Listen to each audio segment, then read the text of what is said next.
What's up, guys? This is Mike Luris with the third and final game.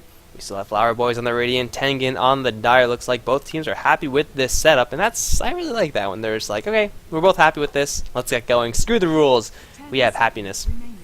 As it stands, this is currently a 1-to-1 set, and Tengen Gaming going to respect the hell out of Flower Boys, banning out Bidman's Meepo, banning out the Tidehunter from Jordan. Well, Tidehunter has been a large thorn in Tengen Gaming's side, but of course, that means the two heroes that Tengen banned in the first and second games are going to get through for the third game. Batrider as well as Brewmaster both going to see the light of day. In Tengen, they're going to pull out the Faceless Void as the first pick. Flower Boys with the Invoker and the Lycan ban. That's been the same exact two bans that they've had for all the games so far now. But Tengen with the ultimate show of respect, banning out Meepo Tide in the first two picks, or first two bans rather. That's a pretty drastic step in Tengen. Ooh, they're definitely up to something. Well, first of all, Disruptor is really good against Batrider. Glimpse is probably the best way to counter Batrider. If you see him fireflied up, just glimpse him, and then we're probably going to be pretty safe for a pretty long while. And of course, Static Storm is going to absolutely destroy Brewmaster, because Static Storm comes out so very quickly. Brewmaster, if he gets greedy and blinks in to clap and then split, you could just silence him if you're quick enough. If Brewmaster jumps in and splits, then it's a little bit more unlikely. But either way, Tengen setting themselves up for a pretty decent team fight lineup. Flower Boys, though, have pretty hefty team fight as well. Batrider for initiation, and then Brewmaster just because he's such an unstoppable team fight force. Once Brewmaster actually uses his split, there's not much you could do. Faceless Void with his Chronosphere will definitely be able to put a lot of hurt on the Brewmaster Brewlings later on in the game. Early on, it's just like not even worth focusing the little aspects. They're not going to die anytime soon. You're just going to be wasting your DPS on things that just won't die. And even if you kill one, it's like, so what? You got to kill the Earth one then. Good luck killing that. We now are in our second ban phase. Doombringer going to get banned by Tengen, even though they've been using him in the past couple of games. Flower Boy is going to ban out the Witch Doctor, which I mean, they picked very highly in the last game. Witch Doctor does get a lot better when he's paired up with the giant AoE disables, Faceless Void's Chronosphere being the chief one, but also Static Storm and the Kinetic Field is essentially the same exact thing as a Chronosphere, at least to the Witch Doctor. Like, it's all the same to him, as long as his Death Ward can go. So Witch Doctor is actually a pretty smart ban from Flower Boys, though I don't really know if Tengen are too affected by that. Like, they could always go for something like an Ancient Apparition, get a little more team fight that way, or have big circles of death. And who could say no to big circles of death? There's no great hero again versus the Brewmaster. If they could get some initiation through their supports, that'll be pretty good. But there aren't that many supports that will do it. I suppose a Sand King would be pretty good for the Tengen Gaming side. Possibly an Earthshaker. I always have a little bit of difficulty recommending an Earthshaker pick towards the lineup because he is a little bit of an awkward hero. Yes, he's very powerful, but he is a melee support that is very mana reliant. Sometimes you see him go off. Sometimes he will do literally nothing for your team the entire game. We're still in the ban phase. Tengen Gaming thinking about their second ban, burning through a lot of their reserve time to do so. It's really hard to ban against Batrider and Brewmaster. I mean, you could go with pretty much anywhere that strategy. Batrider will most likely be jungling up his blink. Brewmaster could even go in a side lane. I mean, Brewmaster mid is the standard. But if you want to put your Batrider in the mid lane, face up against whoever Tengen is going to be putting there, then Brewmaster can easily side lane. Up in the Visage, because why not? We're seeing all the heroes that we don't usually see. Visage with the slow into Brewmaster clap. Drop a big old soul assumption on him. That'll get some kills in a hurry. And then Tengen going to go with a Tinker. So lots of AoE. They're going to bring the Tinker out for this game, which was respect banned in the third ban, I think, from Flower Boys after game number 1. But Tengen are going to get their hands on this Tinker yet again. He's not the best hero to have against a Batrider and against a Brewmaster, especially in those fights. Like, unlike a Spectre, you cannot chain hex a Brewmaster, because Brewmaster is going to be in that split form. You can do whatever you want, but it won't really do much. In fact, Brewmaster is probably going to be laying the smack down on you. 5 seconds remaining. I would like to see a Darkseer pick up on the Tengen Gaming side, actually. It's not the absolute best, but Surge is probably one of the best tools you can use against Brewmaster. They also do need an off-lane hero, so Darkseer, I would say, probably, or it's definitely up there as far as heroes that can contribute to their giant AoE. And Surge keeping everyone safe from the Brewmaster, from the Batrider. Won't be the worst case scenario. I mean, Visage will be able to poke at that Darkseer, but at the end of the day, getting a kill on a Darkseer without any hardcore stuns, which Flower Boys only have one stun, and that is an ultimate. I guess they have 3 stuns that are all ultimates, so you can't really count those as stuns. So to be fair, Tengen, they have Bash, they have Kinetic Field Glimpse, which is a pseudo kind of stun, but not really. So both teams kind of low on the stuns. It's all going to be about the burst this game, or really all about the ultimates. So we're going to be seeing this game revolve around... Unmute. I did unmute myself in game. Enable open mic. Co-broadcasters are not muted. Radiant team ban.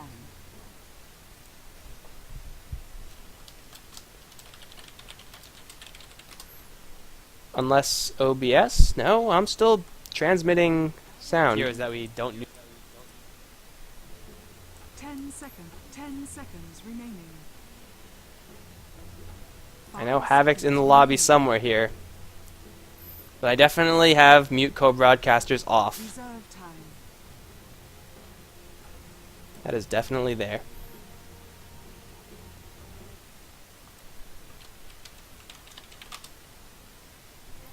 And the mic is in fact open. Open mic right there. So, not really sure. Maybe you're mute.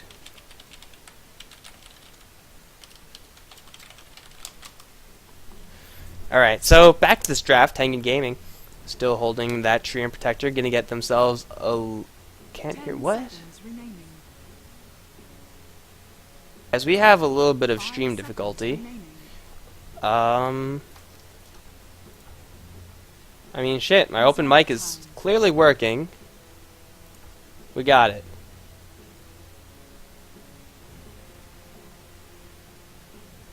We got it, guys. Don't worry. Everything is fine. Don't worry. Alright, so let's finish off this draft. Flower Boys identifying the fact that Darkseer will be really good on the Tengen Gaming side. Going to ban that one out. Unfortunately, I was on the mark, but in the banning kind of way. But Tree and Protector are going to give Tinker a lot of protection against the, well, again, slow burn of the Flower Boys. They have the Batrider who could burn through that shell really, really quickly. Morphling is going to be the pick for carry on the Flower Boys side, along with the Vengeful Spirit Visage. It's a little bit of an old school tri-lane, but hey, it's still really, really effective since Tengen Gaming still have yet to pick up their offlane hero. Darkseer, man, would have been so good for them. Holy crap, would it have been an amazing pick for them. But as it stands right now, they got to go something a little bit differently. No real hero could stand against a Morphling Venge Visage combination. They could go for a little bit more of an old school offlane pick in the Clockwork and a Bounty Hunter. You know, all these heroes that still see a little bit of play, but definitely not as much anymore. They can't really afford to go aggressive with Disruptor, Tree, and Faceless against the Venge Visage Morphling. And it's just going to be a Centaur. Okay. So screw old school. We're going to keep it fresh. We're going to go with Centaur. Still, Centaur can't really do much against this lane. He's going to get poked and prodded and possibly killed if he gets a little bit too far out. But at the end of the day, if he does get any levels, if Vengeful and Visage or Visage leave at all to gank a side lane, then Centaur is going to have the time of his life. All he wants is level 6. Because once he gets that Stampede, it's a surge for everyone. And I believe Havoc is also in the game. Havoc, are you still eating, or? No, well, I'm sure he'll interrupt me whenever... Okay, he's still eating. Yeah, you just interrupt me whenever you are ready to go. But I'm just going to go over who is going to be playing what. On the Flower side, we have Buko playing the Brewmaster. He is going to be laning with a couple of buddies. They're going to be sending the Morphling mid. Jordan is going to be on the Vengeful Spirit. Visage is going to be playing as himself. Purple is going to be mid laning that Morphling versus the Tinker. And top lane, oh, this is old. We haven't seen, or I haven't seen this in a long time. This is like some Beastmaster stuff right here. Clearing off the trees, getting pure unobstructed vision. Look at that. That is some beautiful ward value. Like, holy crap, the vision is real, guys. Look how much vision he has. He could see everyone coming from miles with that ward. That's pretty cool. That is not the right button. There we go. C'est la vie. That is not the right button. C'est la vie is going to be playing the Batrider up on the top lane. He does have the option of leaving that top lane if things get a little bit too hairy. On the Tengen side, we have Faceless Void. Going to be hard farming. It's going to be played by Railgun. Tinker is going to be played once again by Mihai. Going towards the mid lane. Supporting is going to be Disruptor. Tree and Protector going to be played by Phil the tank. This time actually playing a tank. And Anfield is going to be on the Centaur. So another little bit of a swap. Tengen going to have a little bit of a different team comp. That's why we see the Disruptor being played by Miles, who last game and the game before, I believe, played Doombringer. A little bit of a change of pace, and now Anfield is going to feel the wrath. That is 2 ranged supports against a melee offlaner. It's not a fun time. Brewmaster, for the most part, is going to get solo lane experience just because, well, the other 2 supports are going to be very busy at killing everything else. Taking a look at this offlane, the Morphling does have a damage deficit at the moment, so last hitting is going to be a little bit difficult for him, though his projectile is a lot better than the Tinker's. Wouldn't be surprised if he falls a little bit far behind. Miles is going to try to pull, but this one Ancient Thunder Lizard guy, he's just not moving. Like, he missed the first pull because one lizard just stopped moving. What the hell is that? I've never seen that before. But anyway, mid lane, both heroes taking quite a beating and some fairly even damage trades, though Tinker, with his bottle up, he does have laser as well, so he's not really in any trouble of dying anytime soon. I think the person who's actually in most trouble of dying is the Centaur on this bottom lane. He's very tanky. He's now picked up a point in return, which means usually you don't see that being picked up at level 1, but sometimes you just got to do it if you're getting hit so much. He's going to get slowed down, and the clap a little bit out of range. Soul Assumption. Oh, that armor. That armor didn't save him, but it definitely helped him restore back up to full HP with the salve. Centaur is going to escape just barely. If that clap landed, rest in peace, Centaur. We need a horse-sized body bag for him.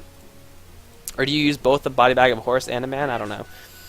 But anyway, Jordan going to try to do some of the very long pulling. Unfortunately for him, one of the melee creeps just decides he has enough. There's a roaming disruptor now from Tengen. There is something really wrong when you have a roaming disruptor. Although Bidman is dropping really low, he's going to be forced to put into Strength more. The courier is here as well. That's a free courier if Miles wants it. He instead wants to focus on Bidman bottling up in between the cast, the right clicks, and Bidman is still surviving. He can turn around, though he's doing literally no damage in the tier 2 tower. The courier, run courier, no! It's a 2-hero kill for all intents and purposes. Courier is going to go down along with the Morphling. Mihai, as well as Miles, they're both very, very deep in enemy territory, and I don't really know what their options are right now. I think just sack yourself to... Oh, no, it's going to give a kill to the Morphling. That's not right. Morphling's back. Everyone panic. He doesn't have any agility, though, so he's not doing that much damage, although here comes the supports. Mihai is going to be body blocked by the Venge so that the Morphling can get 2 revenge kills.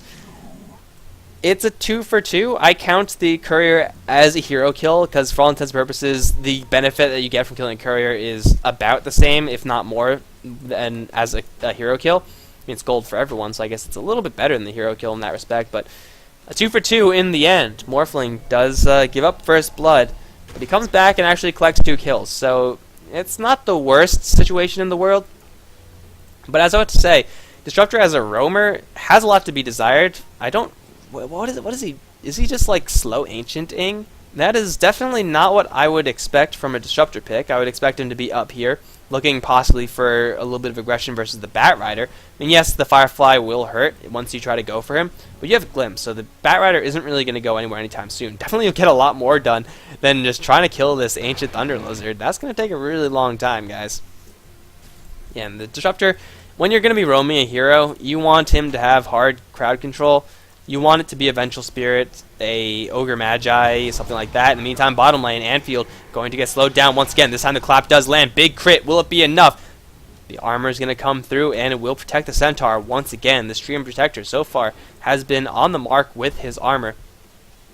And also Railgun getting a much easier time in this lane than I otherwise would have thought. Batrider having a little bit of trouble last hitting against this Faceless Void. Faceless Void does have a lot of magic charges, though. 3 charges, that's going to be enough for C'est La Vie. But the first hit bash, of course, is a first hit bash. Why wouldn't there be a first hit bash? C'est La Vie's aggression has been stymied, and Railgun will be okay to walk back home.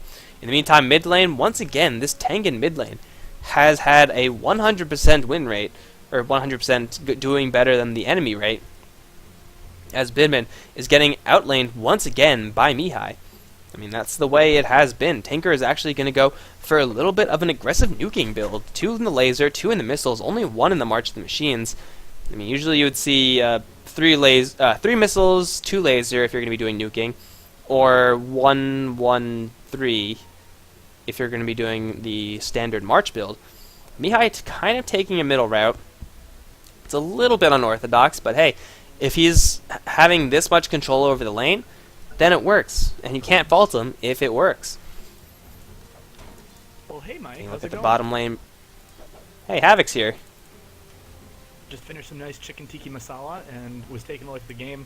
The one thing I was going to say down here is you see him stacking again on the bottom lane, is that what happens sometimes is these Thunderhide Lizards, it'll actually cast Frenzy and de-aggro, so it can ruin the stacking sometimes.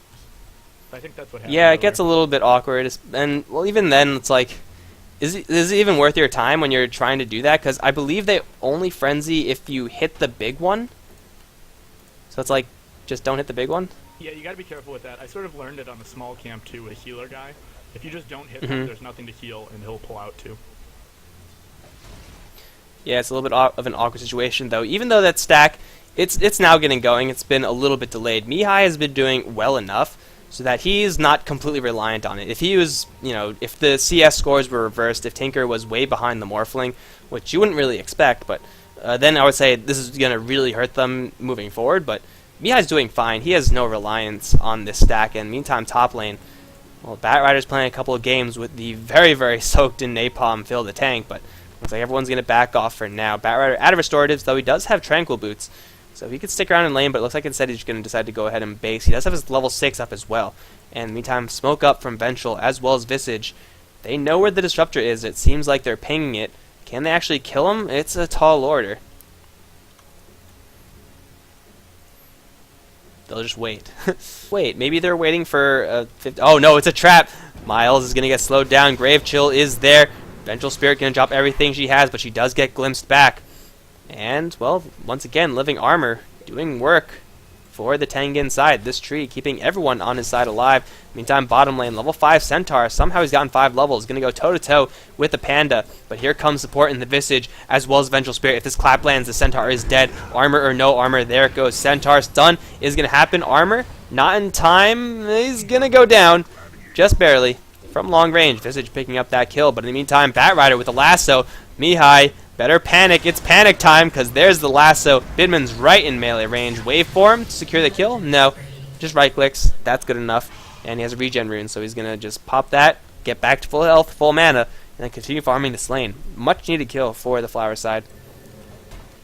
So maybe you've seen this before, but I just discovered this. Tell me if it's new or not, if I'm crazy. Hit F4 right now. And just check out that little, nice little display that comes up there.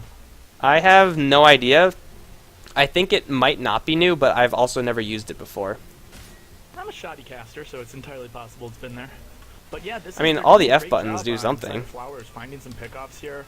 They haven't gotten as much as they'd like. The Living Armor, as you mentioned, doing a great job of keeping them alive later in the fights, but still finding some kills. Centaur not 6 yet. That'll give them a little bit more escapability. But good picks on the Tinker. It's really important to keep them down early. And you see the blink coming up on Brewmaster now too, so that'll help them with the initiation. Yeah, that's a really quick blink dagger on that Brewmaster, but even if he does want to go for the Centaur, Centaur is just so very close to level 6. All he has to do is, get in the range of 1 CS, and then he's fine. And then Brewmaster Split won't really do much of anything, and, well, there's no swap on the Vengeful Spirit. Slows from the Visage will do next to nothing. It will do actually nothing versus the Stampeding Centaur, so it'll get a little bit awkward at that stage. Centaur might be, well, there's so far a missile onto Miles, but it's going to be Jordan who's got to be retreating into the Roshan pit. Roshan is not going to be aggro to the Vengeful Spirit, a little bit too far away. And Vengeful Spirit bites off a little bit more than she could chew. Suddenly Mihai going to clear off 3, 4, 5 stacks of Ancients. Holy crap. this Tinker's Boots of Travel are going to be very shortly picked up, although Flowers, they seem to know exactly where they are. Yet they have actually blocked the camp with the sentry, so they should know that the Tinker is around and trying to go for this. Are they going to blind blink the Brewmaster into that pit and try to go for a kill onto Mihai? Because that would be huge. Mihai is just going to continue farming this camp, dropping pretty low due to the Soul Ring, and the camp is already mostly dead. There's Buko going to jump in for a blind split. And Mihai is enjoying that fact. I mean, at a certain point, you just kind of got to go for it. Also, Visage got severely messed up by those Martian machines. The Brewmaster's going to try to take a couple of these ancient stacks, but that's not really going to do much of anything. Really, the Tinker got exactly what he came for. He has the Boots of Travel. 9 minutes in, and he's happy. It was like the saddest moment of Dota I've ever seen. Like we should put Yeah, that you as need a highlight. sad Like, trombone sad noise. behind it. Everyone on stream heard my sad trombone noise, but unfortunately I haven't found a way to get that into Dota TV yet. But yeah, but really, they waste the Brewmaster split. It's not too bad because they don't lose anyone, but Tinker, he fell back just because he already had everything he wanted. But the real threat is that Batrider now has his 2k gold. He has a Blink Dagger, and he's still behind in the gold per minute chart compared to the Faceless Void, who looks like he's just going to straight up rush a Mask of Madness. And he could go aggressive onto this Visage, though he doesn't really know what's behind him. Only a Vengeful Spirit level 5, so yeah, the Faceless Void is pretty secure in this top lane. No one really up there to contest him, despite the fact that Batrider was there the entire time.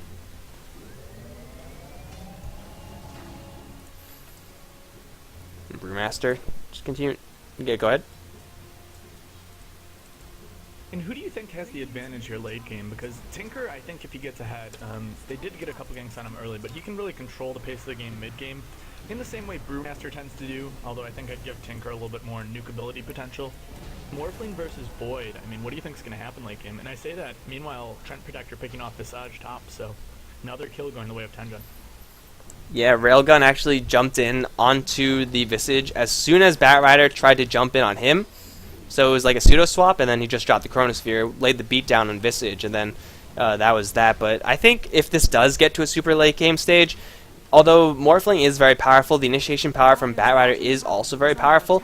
The fact that Tengen have answers to pretty much everything, and the fact that they'll have a Disruptor, they'll have a Foreign Faceless Void, and a Tinker, means that the longer this game goes, the more nuts Tinker is going to become. And Tinker, I know you probably didn't see this, but game number 1, Tinker just absolutely went off for Tengen. And, well, Kinetic Field's going to go up in the mid lane. Stampede is there. This Visage is so very dead. Goodbye, Visage. Anfield going to take a little bit of damage. Wave forming forward is Bidman, but the laser is going to deny any chance of him taking that kill. But yeah, as this game moves forward, Tinker going to get a lot more farm. And Faceless Void versus a Morphling, that, if they do get into like a duel situation, then I would say Faceless Void just with the Bash alone is going to take that, just because, first of all, Bash and backtrack. Second of all, he has more gold per minute.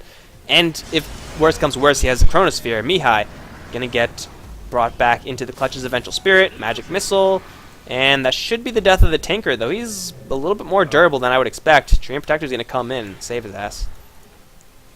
I think Morphling was a little scared of getting lasered there, otherwise he would have been in to secure that kill. Yeah, I don't really think Flowers know what kind of skill build Tinker is going for right now. I mean, he is level 11, so you could assume that no matter what, he's going to be doing a lot of damage.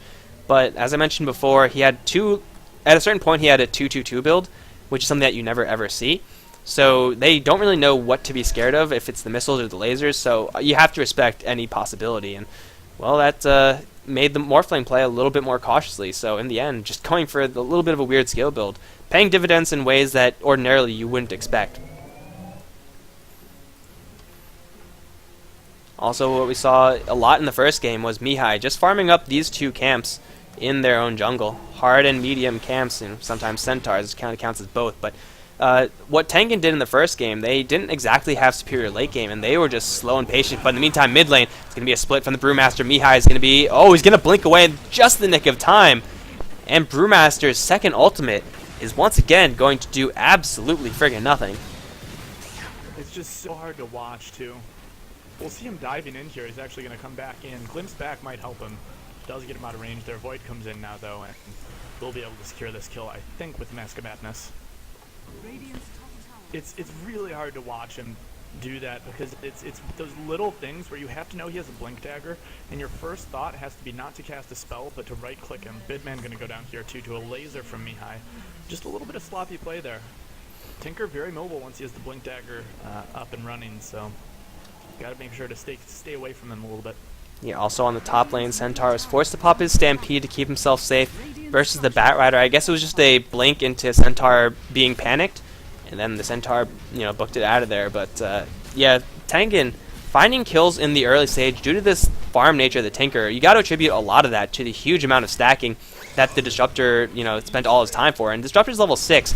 He didn't really sacrifice that much in the end to do it. He's the same level as the Visage, and, well, Anfield getting hit with a pretty big crit. Railgun, though, setting up a two-man chrono. There it is. He's going to go straight to town onto Jordan, bring down that Vengeful Spirit very quickly. Static Storm there as well. Buko going to get stunned as soon as he leaves the Chronosphere, and the Visage also going to try to make something happen. He's going to drop very quickly as well. Batrider going to get bashed because why not? And there's the Overgrowth. Batrider's going to get worked down. Railgun is going to do so much damage in that fight. Unfortunately, not going to get a single, gets one kill, but either way, he is well on his way to his Maelstrom. In the meantime, bottom lane, Bidman does have his hand on the Midas, trying to pressure that tower, but it doesn't really get that much damage on it. Yeah, and unfortunately for them, that's a Bidman recovery hand of Midas. It was like a 13-minute one. Usually you see it. Morphling very commonly one of the guys who gets that, but a lot of times it's a successful hand of Midas where you get a 5 or 6, you get an early kill or 2. Not the case here. And if you look at the net worth, Tinker already up around 9,000, very close to doubling the carry on the side of Flowers. So Bidman sitting around 5,000 net worth. Tinker's just going to continue to get out of control. He can come in. They're going to blow him up again here once everyone gets their blink dagger up and just starts initiating left and right. Yeah, I'd just like to apologize to everyone on stream. Apparently, Havoc, your volume's a little bit low, but I have you pumped up on max, and I know that on your end you probably don't want to switch anything, so everyone on stream is just going to have to deal with differing amounts of volume. But right now, we're seeing Batrider going to pop the smoke, should instantly go into the Firefly, sees a free one, there's Centaur, and, well, he overshot by a long margin. C'est la vie is going to back up. He might get glimpsed. Yes, there he is. The kinetic field way off the... What the hell is going on? Kinetic field in the end acts as a wall, so I guess that could have gone worse, but they get a free Batrider kill as Batrider overshoots. And laser missiles on Vengeful Spirit, almost killing him off. Centaur War Runner wants in, has a blink dagger, blink, stomp, no stomp needed, just double edge. Anfield going to collect a free one. In the meantime, Visage is also on the run. Gravekeeper's Cloak does not help you against that laser. He's going to survive, but get dropped really low. Yeah, and like I said there, the blink dagger on Centaur War Runner securing another kill for them. They're getting one extra kill out of those initiations that they're having that they might not otherwise have. And if you need to turn me up a little bit, you can go into, because we're doing that through the game, you have to do it with your game volume, so you can turn up voice in-game, and then turn down everything else, and then turn up your Dota game volume. A lot of times yeah, I people just cast turned it down because you don't need the sound effects that loud. Yeah, I just turned up Master because voice was at 100 already, so everyone on stream, be sure to let me know if that's a little bit better. I'll turn it up if it's not, so hopefully that will make some impact. I'll try to change it other ways if it's going to continue to be low. Radiant's top tower is under attack. But meantime, in the game, Tinker, Mihai, and did he play this game 1? I didn't see game 1. I saw a good portion of game 2, but Yeah, game 1 it was Tinker. It went super late. Oh my god, March of the Machines is pretty good. Just clipping the Vengeful with March of the Machines at the tail end of it, he gets a free kill. Yeah, it was a really long 1 hour game in game number 1, and Tinker lasting that long. He had a level 5 Dagon, he had an E-Blade, he had Sheepstick. It was, the whole Tinker shebang, and he was doing stuff like that, except a lot earlier in the game. Killing off solo carries, because he can. you see Railgun, good animation canceling there. He was coming in to initiate on the Batrider. Was going to drop his ult, but then Batrider blinked out of there. Good reaction from him as well, and managed to seen Chronosphere had he not. Yeah, and even worse comes to worse, Chronosphere, as a large AoE ultimate, it doesn't have the most cooldown in the world, like it's no Ravage or Black Hole or anything like that, so even if he does drop it and whiff or put himself in a bad position, with the infinite mobility that does give you for the duration inside that Chronosphere, usually you don't get punished too hard by dropping it, and even if you're just forced to run away. Yeah, if you look at the patch notes, it's clear that Volvo and Ice Frog love Faceless Void and have been trying to make him a carry forever because patch after patch he's gotten these ridiculous buffs. They buffed the Chronosphere cooldown, they gave it the Scepter, he moves it, 1,000 move speed, so his ult is ridiculously good, and it's sort of like a Naga ult now where it's up every fight. Once you get level 3, 80-second cooldown, that's basically every fight. And Static Storm will have the same exact cooldown. Visage gets absolutely destroyed by Laser Dagon missiles. Meantime, Brewmaster actually finds a free one on Treant, so it's a 1-for-1 support trade. The pushing from Flowers, well, they're currently in a little bit of a better position to push, though against Tinker, good luck taking that tower. The rest of the Tengen heroes, they're going to just work on the tier 2. No response from Flowers just yet, but I don't think they have enough damage to actually bring it down.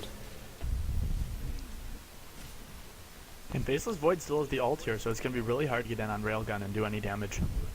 Radiant structures are fortified. There's a Chronosphere going to catch onto Buko. They need the Static Storm as well. There's a Kinetic Field. There's a Static Storm. Oh my god, but Vengeful Spirit takes one for the team. She swaps to the Brewmaster out so we can get the split, but will there be any turnaround? Railgun going to get stunned up. Will Time walk away? And everyone else from Tengen now stampeding their way out.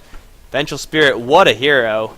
And I mean that not in just character sense, but she's actually a hero. Like, someone give her a medal. But the March of the Machines, glimpsing back onto Buko, Blink, jumping forward, Vengeful Spirit, the Faceless Void, gonna secure the kill on the Brewmaster. Now Amphield gonna get a 2-man stomp into a double edge, actually cancel, but Mihai's right in the thick of everything. Dagon is gonna take out one. Missile's going to drop the Batrider really low. Anfield's gonna jump forward for a body block into a double edge. Oh. It's a godlike streak and a GG call. 20 minutes in.